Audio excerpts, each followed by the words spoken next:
symbolique des lettres.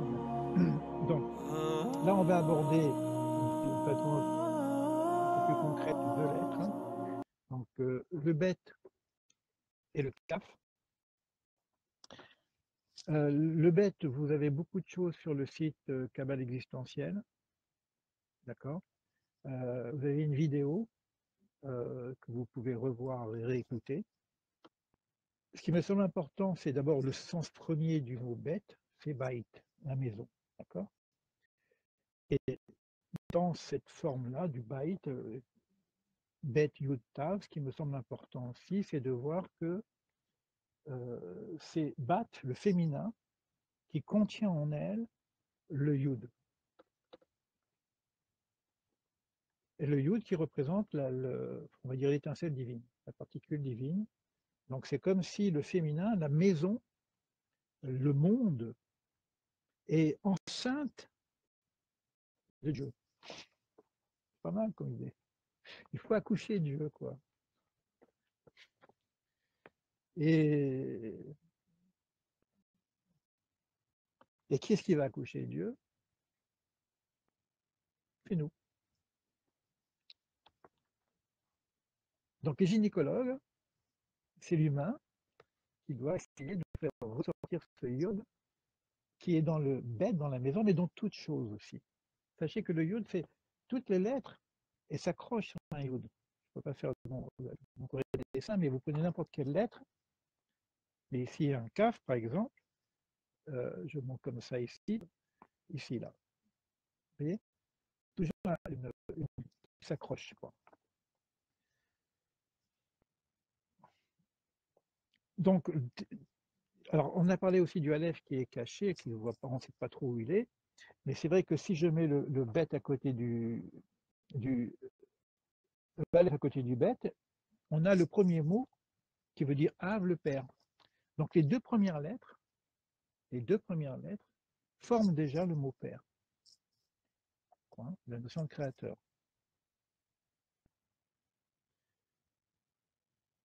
Alors, du fait qu'on soit dans la dualité, c'est la réalité de notre monde.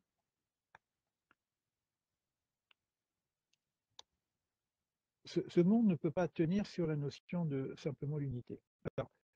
L'énergie divine a dû se rétracter quelque part, ce qu'on appelle le tzimtzum, pour qu'il y ait un espace à la création.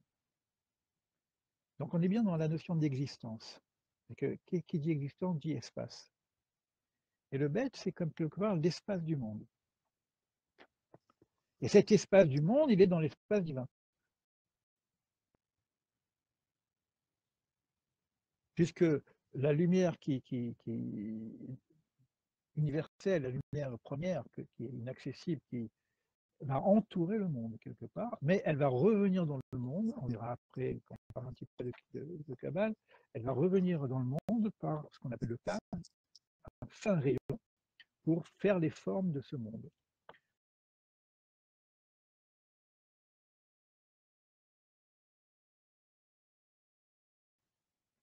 Donc on est dans la dualité, mais à l'intérieur de la dualité, il y a le Yud.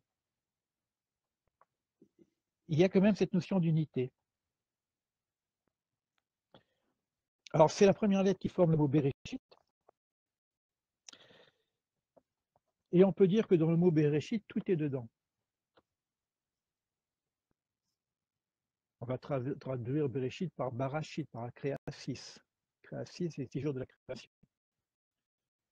Alors, on a vu tout à l'heure que c'est aussi la bénédiction, mais c'est aussi une alliance, Brit. C'est aussi la Bechira, le libre arbitre.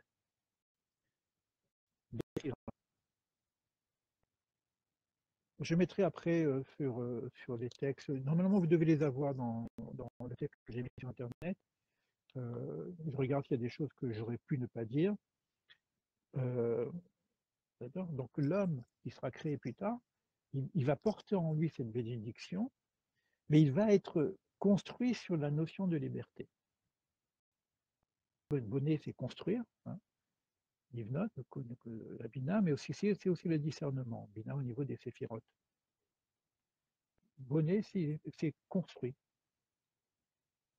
Et c'est aussi Ben le fils. Parce qu'on est Av qui est le père, et nous on est quelque part fils du père, enfant du père, enfant.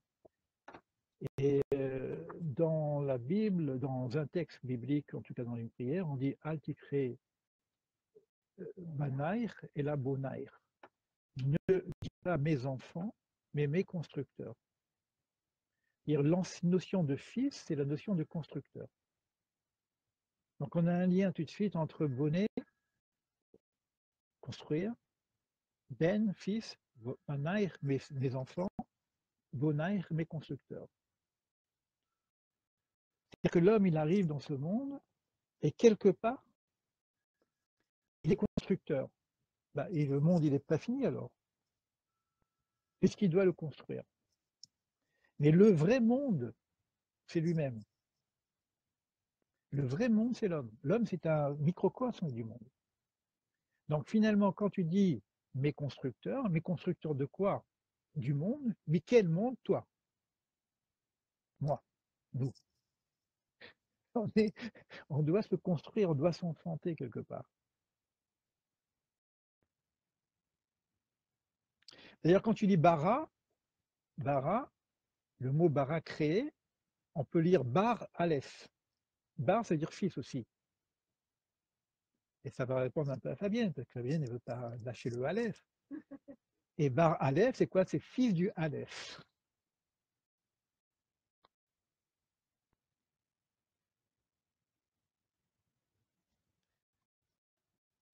Alors, c'est peut-être des choses que j'ai déjà dit, hein, mais c'est pas grave, hein, on les répète. Hein. Donc, on est ici dans la notion d'espace. L'espace, qui dit l'espace dit aussi quelque chose qui doit recevoir en même temps. Et recevoir quoi? Recevoir quelque chose qui est de l'ordre de la lumière. Le premier terme de la création, va et or, donc c'est le premier jour, c'est la lumière, qui est avec le Aleph encore. Et c'est cette lumière qui doit venir transparaître dans le monde.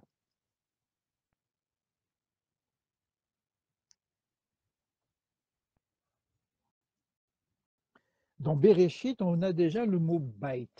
Dans le mot Bereshit lui-même, le premier mot, on a le mot Bait. Et on pourrait dire Bait Rosh, maison du principe, maison première.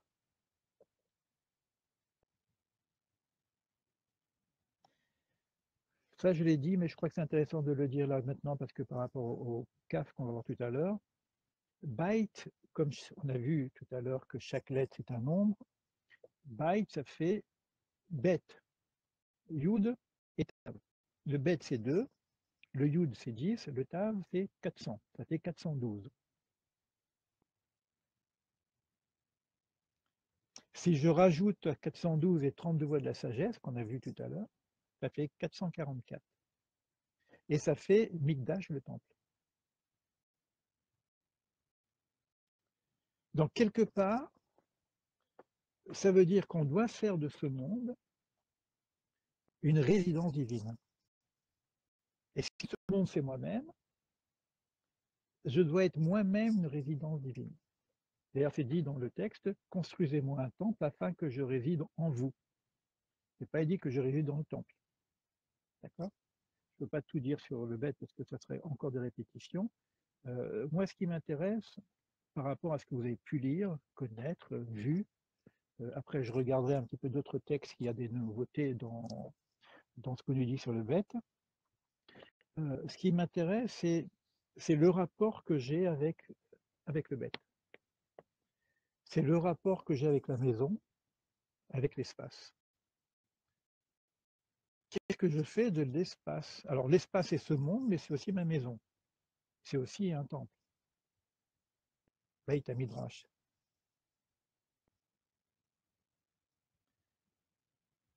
Comment je me positionne dans le monde et quel travail j'ai à faire vis-à-vis du monde? Et là, c'est une question existentielle. Si je veux faire le rapport avec toutes les questions existentielles. on est quelque part gérant, responsable. Rappelez-vous toutes les notions de responsabilité qu'on a vues par rapport à la création de l'homme, etc. Gérant, responsable de la construction de ce jardin, de ce monde. Alors là, on peut parler d'écologie, hein. C'est aussi une réalité, quoi. Il ne faut pas pourrir notre espace, quelque part. Et regardez au niveau des encombrants. C'est-à-dire qu'on a un espace qu'on encombre. Alors, ça peut être les poubelles, mais ça peut être aussi nos poubelles intérieures. Donc, l'idée de faire du vide, c'est pour permettre à que la réalité d'une maison, c'est son vide. C'est son vide qui nous permet de... Là, par exemple, on est où ici? C'est le vide de cet espace-là qui nous permet de nous poser. Si c'était plein, il n'y a pas de place. Quand vous rentrez dans le tramway qui a fait plein de gens, il n'y a plus de place. On ne peut pas rentrer. Il faut du vide pour nous installer. La réceptivité, c'est le bête. Donc, le bête, c'est la femme, c'est la mère, c'est l'épouse, c'est la maison, c'est la fille. Par la sagesse, la maison sera bâtie. Ça, c'est dans les proverbes. Alors, c'est intéressant, par la sagesse, le monde sera bâti. C'est un futur. Donc, la notion de ne lisez pas mes enfants, mais mes constructeurs, c'est-à-dire nous sommes quelque part les bâtisseurs de ce monde. Ça veut dire que ce monde n'est pas fini. Ou alors, ce n'est pas le vrai monde. Le monde est en construction. On parle de deux mondes. Bête, c'est deux. Donc, il y a deux mondes. Il y a ce monde en préparation et le monde en finalité. Alors, on dit Olam Hazé, Olam Haba. Monde présent et monde futur. Mais ce qui est important pour nous, c'est ma relation aussi avec le monde. Ma relation avec l'espace. Alors, si je prends le mot Bereshit, ça c'est aussi intéressant, c'est aussi Beit Rosh, la maison du principe, la maison première, on pourrait dire ça, mais toujours avec le même mot, hein, parce que donc on pourrait dire qu'il y a deux principes dans la création. Mais le mot lui-même, on va le trouver par exemple, on est dans l'espace, mais il y a aussi la notion du temps. Donc on a un espace qu'il faut sacraliser, il y a aussi un temps qu'il faut sacraliser. Et le temps qui est sacré, c'est le temps du Shabbat. C'est le temps de l'arrêt de l'action. C'est le temps de la méditation. Et dans le mot Bereshit, vous retrouvez Shabbat avec Rei. Rei Shabbat, c'est-à-dire miroir de Shabbat. Alors quelque chose qui me semble important par rapport à notre étude au niveau du questionnement. Le deuxième jour, parce que le premier jour correspond à l'être, or, la lumière, d'accord. Et le deuxième jour de la création, et qu'on est dans le 2, c'est la séparation des eaux. Donc on est déjà dans quelque chose qui sépare. Et quand je prends Amaïm, l'eau, et que je coupe cette eau en deux, elle va se couper en deux questionnements. Un questionnement qui veut dire ma, quoi suis-je, et un questionnement qui veut dire mi, qui. Et le Zohar reprend ces questionnements. C'est quoi C'est que suis-je quelque part, hein. Mais le mi, c'est mi et les. Qui est-il? C'est-à-dire, j'ai une question par rapport au monde, mais qui a créé ce monde? Donc la question, c'est mi et les. Et il y a la question ma. Et ce que je disais, que c'est vraiment les deux questions fondamentales, les deux questions premières, primordiales, parce que si je sais qui a créé le monde, mi et les, et le mot mi et les va faire le mot Elohim, donc Bereshit bara Elohim, on a le mot Elohim, le nom divin dans le sens du nom créateur. Donc la question question, dans la question il y a la réponse. Donc il y a un créateur. Et dans la question ma, il y a l'homme. Et donc, quand je sépare les deux questions, c'est-à-dire l'homme se retrouve un petit peu isolé de ce principe créateur, et il se pose la question, qu'est-ce qu'il fout là-dedans, quoi. Donc il est dans le monde, il doit construire le monde, mais il y a une forme de séparation avec le divin, avec le Aleph notamment. Et donc tout le travail de la construction, c'est de faire de ce monde une demeure, de façon à avoir une proximité avec l'essence divine. Et à ce moment-là, l'homme qui est en question, il retrouve sa relation. Alors, dans la notion de maison, il y a toute la notion de nettoyage, hein, des encombrants, de vider, de faire le vide, etc. Et c'est Pessah aussi. Qu'est-ce qu'on fait à Pessah? On nettoie, on enlève les morceaux de pain qui traînent, le chametz. Et c'est quoi le chametz? En quoi c'est aussi symboliquement dramatique d'avoir dans cette notion de Pâques. Bon, il y a vraiment, il y a des très belles choses dans le site sur la Pâques juive avec la notion du nettoyage et tout.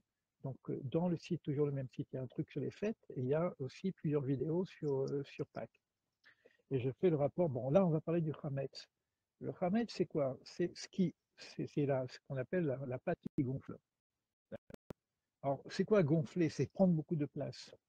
Alors, finalement, c'est nous-mêmes, on parle de nous. Soit j'ai beaucoup de Hametz, c'est-à-dire je gonfle, c'est l'orgueil, c'est la colère, c'est tout ça.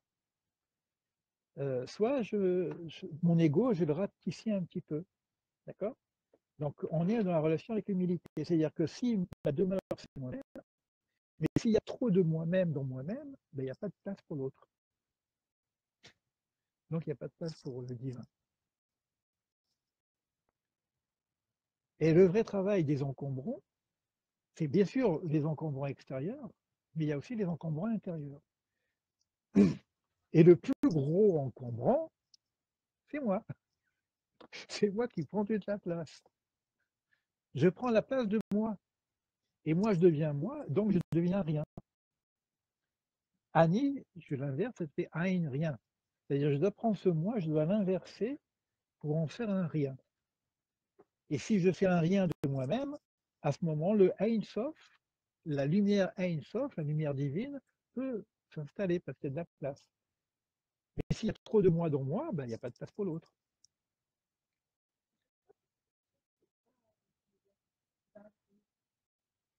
C'est-à-dire,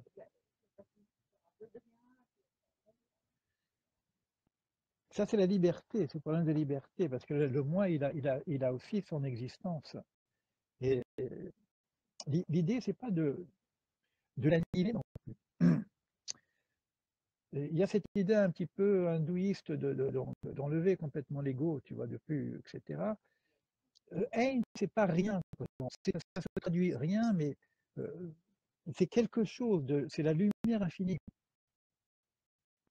C'est Ein Sof, le sans fin.